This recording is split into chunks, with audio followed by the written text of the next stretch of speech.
Hello everyone, welcome back to my channel. कैसे हैं आप सब? आई होप आप सब बहुत बहुत अच्छे होंगे। तो आज हम इस वीडियो में ना कुछ बातें करेंगे, कुछ अपने में एक्सपीरियंस शेयर करूंगी, कुछ चीज़ें आप लोगों के साथ में शेयर करने का मन किया। क्यों किया? क्योंकि देखिए, ऐसा होता है ना कि हमारी लाइफ में हमेशा एक स्टेबिलिटी बनी नहीं रहती है। अप्स एंड डाउन्स चलते ही रहते हैं। कभी कभी एक ऐसा टाइम भी आता है जब आप एकदम डाउनफॉल में होते हो, चाहे फिर वो फाइनेंशियली हो, चाहे फिर वो प्रोफेशनली हो, चाहे फिर वो रिलेशंस में हो, या फिर वो खुद से ही हो। कभी कभी होता है कि सब कुछ ठीक चल रहा होता है लेकिन आपके मन के अंदर कुछ भी ठीक नहीं चल रहा होता है और आप अपने ही आप डिमोटिवेट फील करना जो है ना वो शुरू करते हैं। तो इसीलिए मैंने सोचा कि क्यों ना अपना एक्सपीरियंस शेयर किया जाए आप लोगों के साथ में, तो शायद आप लोग भी रिलेट कर पाएँ। और अगर कोई इस फेज़ में चल रहा है, इस चीज़ से गुज़र रहा है, तो शायद उसको कोई एक बात ऐसी मिल जाए जिससे उसे थोड़ा सा मोटिवेशन मिले और इस समय से लड़ने की हिम्मत और उससे निकलने का रास्ता मिल जाए। तो चलिए देखते हैं कि किस तरीके से हम अपनी लाइफ में मोटिवेशन को बनाए रख सकते हैं, किस तरीके से हम अपने आप को मोटिवेटेड रख सकते हैं और लाइफ को खुलकर जी सकते हैं। कभी कभी लाइफ में ना ऐसी चीज़ें हो जाती हैं जिन्हें हम बार बार सोचते रहते हैं, फिर चाहे वो महीनों पहले हुई हों या फिर सालों पहले, बट हम उन्हें भूलना ही नहीं चाहते। वो इतनी ज़्यादा हमारे अंदर घर कर चुकी होती हैं कि वो बार बार हमारे दुख का ना रीज़न बन रही होती हैं और हमें पता भी नहीं चलता। जैसे ही हमें खाली टाइम मिलता है हम सोचने लगते हैं कि काश ये काम उस समय ना हुआ होता, या इसकी बदले ये वाला काम हो गया होता तो शायद आज लाइफ कुछ और होती। बहुत सारी चीज़ें हो सकती हैं, पता नहीं कितनी ही चीज़ें हैं ऐसी कि जो हम पीछे जाकर चेंज करना चाहते हैं। बट हमें एक चीज़ तो एक्सेप्ट करनी पड़ेगी कि पास्ट हम कभी भी बदल नहीं सकते हैं, पास्ट कभी नहीं बदला जा सकता है और उसे हमें एक्सेप्ट करना ही पड़ेगा जैसा भी था वो, चाहे वो अच्छा था या बुरा था, क्योंकि वो हमारे कंट्रोल के बाहर है। हमारे कंट्रोल में आज क्या है? हमारे कंट्रोल में सिर्फ हमारा आज है और आने वाला कल है। तो क्यों ना पुरानी चीज़ों को भूलकर आज में फ़ोकस किया जाए और आने वाले कल में फ़ोकस किया जाए। तो अगर आप इस तरीके का माइंडसेट बनाना शुरू करेंगे ना, मुझे पता है ये मुश्किल होता है, बट आप जैसे जैसे कोशिश करेंगे ना, आप देखेंगे कि थोड़े ही टाइम के प्रैक्टिस के बाद आप इस चीज़ को एक्सेप्ट कर पाएंगे कि नहीं, अब हमें पुरानी बातों को सोचकर दुखी नहीं होना है। चाहे किसी ने कुछ कहा हो, किसी के साथ बहस हुई हो, कुछ भी हुआ हो, छोड़ दीजिए, जाने दीजिए। वो पास्ट था, चला गया, कोई फ़र्क नहीं पड़ेगा। क्योंकि अगर आप सोचते रहेंगे तो सामने वाले की सेहत पर कोई फ़र्क नहीं पड़ेगा, सिर्फ हम दुखी होंगे, हमारी फैमिली दुखी होगी। क्योंकि हमारे खुशी जो है ना वो हमारी फैमिली से है, और हमारी फैमिली को हम तभी खुश रख सकते हैं जब हम खुश रहेंगे। अगर आप टेंस्ड रहेंगे तो आपके अंदर झुंझलाहट आएगी, आप चिड़चिड़े होंगे और वो चिड़चिड़ाहट कहीं ना कहीं अपने हस्बैंड, अपने बच्चों पर ही निकलेगी। तो ऐसी चीज़ें हमें नहीं करनी हैं। हमें यही सोचना है कि भाई जो हो गया जाने दीजिए, हम आज में खुश रहेंगे। छोटी छोटी खुशियों को ढूंढने की कोशिश कीजिए।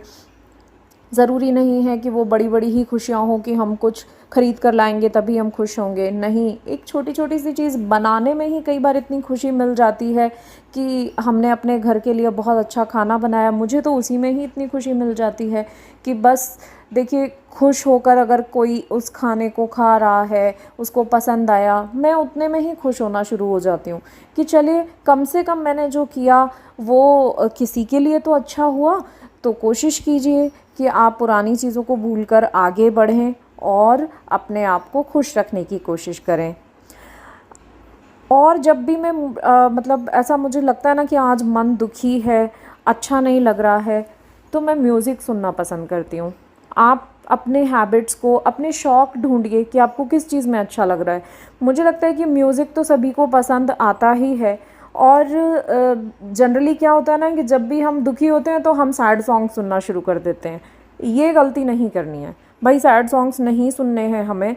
हमें सुनना है एकदम अच्छा वाला म्यूज़िक जो हमारे माइंड को एकदम तुरंत बूस्ट अप करे, चाहे फिर वो बॉलीवुड म्यूज़िक हो या फिर मेरे केस में कई बार वो बॉलीवुड म्यूज़िक होता है और कई बार वो सिर्फ भजन होते हैं। मुझे राधा कृष्णा भजन इतने पसंद है कि मैं कभी भी उनको सुनती हूँ, और अगर मूड ख़राब है तब तो ज़रूर ही सुनती हूँ, क्योंकि इससे ना एक तो मेरा मन शांत होता है, भगवान का नाम लिया जाता है और मैं उनसे कनेक्ट भी हो पाती हूँ। ऐसा मुझे लगता है कि मैं उनसे और ज़्यादा कनेक्ट फ़ील कर रही हूँ। कनेक्शन फ़ील कीजिए भगवान के साथ में, और ये तो आपकी ज़िंदगी का मूल मंत्र होना चाहिए। मुझे लगता है कि हमें भगवान के साथ में एक ऐसा कनेक्शन बिल्डअप करना है कि फिर हमें किसी और की ज़रूरत ही ना पड़े। आप यकीन मानिएगा, मैंने इस चीज़ को बहुत ज़्यादा टाइम से नहीं किया है, भले ही मेरे पास जो है ना मेरे कान्हा जी की सेवा पिछले 13 सालों से है, लेकिन फ़ील करना चीज़ों को और उसके अंदर एकदम कहते हैं ना कि क्या बोलेंगे कि एकदम उसके अंदर खो जाना, वो मैंने पिछले 1.5-2 साल से ही शुरू किया है। मतलब फ़ील होना शुरू हुई हैं मुझे चीज़ें कि इतने सालों का शायद ये फल मिलना शुरू हुआ है। तो अब मुझे कैसा लगता है ना कि अगर कुछ भी मेरी लाइफ से जा रहा है ना, तो अब मुझे देखिए, इंसान है, दुख तो होता है, मैं ये नहीं कहूँगी कि दुख नहीं होता, बट अब उस दुख को किस तरीके से हमें झेलना है उसकी शक्ति मेरे कान्हा मुझे दे देते हैं। मेरी राधा रानी मुझे उस चीज़ से निकलने का उपाय दे देती हैं, हिम्मत दे देती हैं, क्योंकि उनका चेहरा देखकर ना अब मुझे ऐसा लगता है कि अब सब ठीक हो जाएगा, कोई प्रॉब्लम नहीं है। ये मेरे लिए था ही नहीं जो चला गया मेरी लाइफ से, फिर चाहे वो कोई चीज़ हो, कोई अपॉर्चुनिटी हो या फिर इंसान। मुझे अब ऐसा लगता है ना कि अब मेरी ज़िंदगी इनके हाथों में है, अब ये जैसा रखेंगे मैं खुश रहूँगी, क्योंकि मास्टर प्लान तो भगवान के पास ही है।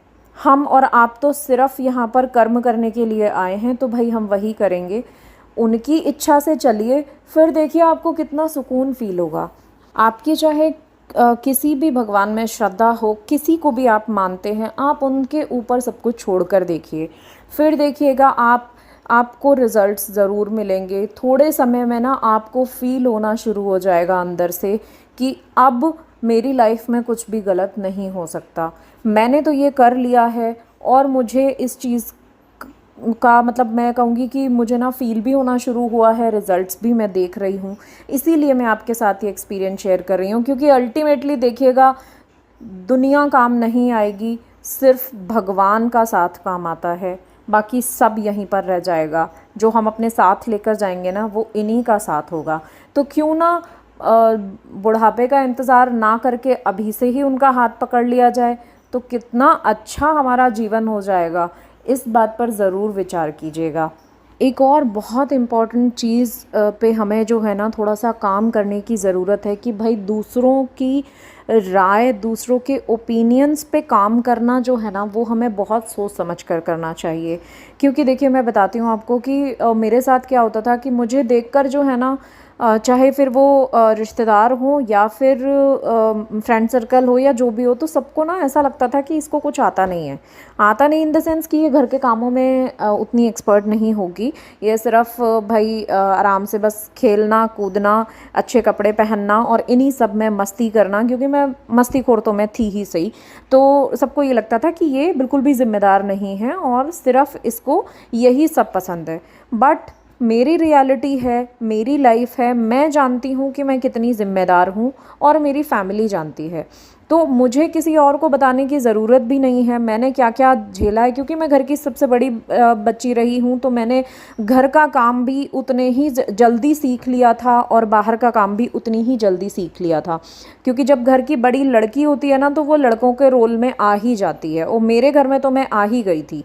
तो आपको देखकर अगर कोई आपको जज करने की कोशिश कर रहा है, तो ये उसकी बेवकूफ़ी है, उस पर मैं सॉरी कुछ नहीं कर सकती हूँ। भाई मैं जैसी हूँ मैं वैसी ही रहूँगी।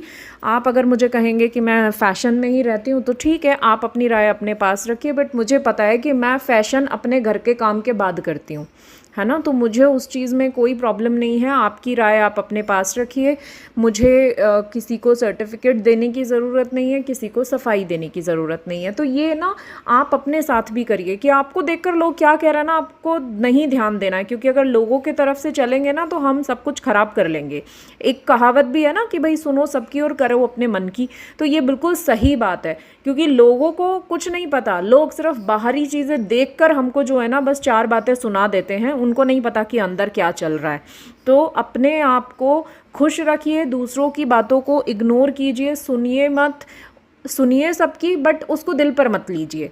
आप जैसे हैं वैसे ही रहिए, दूसरों के राय के हिसाब से अपने आप को बदलने की कोशिश बिल्कुल भी मत कीजिए। एक और बात कि जो लोग होते हैं ना कुछ जजमेंटल टाइप के, कि जो सिर्फ़ और सिर्फ किसी दूसरे को देखकर सिर्फ जजमेंट पास करते हैं, कमेंट पास करते हैं, गॉसिपिंग करते हैं कि भाई ये देखिए ना कैसी लग रही है, कैसे कपड़े पहने हैं इसने, आज पता नहीं कहाँ जा रही है इतना तैयार होके। इस तरीके के जो लोग होते हैं ना भाई, इनसे तो इतनी ज़्यादा दूरी बनाई है ना अपनी ज़िंदगी में कि बस क्या ही कहने। क्योंकि ये लोग जो है ना ये सिर्फ़ और सिर्फ आपको नेगेटिविटी दे सकते हैं, इसके अलावा आपको कुछ भी नहीं देंगे।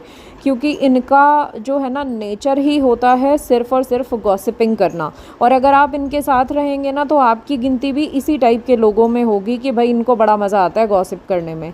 और क्योंकि देखिए कर्मा रिटर्न्स, अगर आप किसी की गॉसिपिंग में शामिल हो रहे हैं ना तो ये बात ज़रूर ध्यान रखिए कि कोई और जो है ना वो आपको भी अपनी गॉसिपिंग में रखेगा ही सही, आपके बारे में भी कहीं ना कहीं गॉसिपिंग हो ही रही होगी। तो ऐसा नहीं है, क्योंकि अगर ये लोग किसी और की गॉसिपिंग आपके सामने कर रहे हैं तो आपके पीठ पीछे आपकी बुराई भी कहीं ना कहीं ज़रूर हो रही होगी। तो इन लोगों से एकदम दूर रहिए और अपनी मेंटल पीस को बिल्कुल बचा कर रखिए। तो देखिए कुछ ये चीज़ें थी जिनसे मैं अपने आप को ना सेल्फ़ मोटिवेटेड रखती हूँ बहुत ज़्यादा और खुश रहती हूँ। आई होप आपको ये कुछ टिप्स पसंद आई होंगी। आए तो लाइक ज़रूर कीजिएगा। मैं मिलती हूँ आपसे नए वीडियो में, तब तक के लिए take care and bye bye.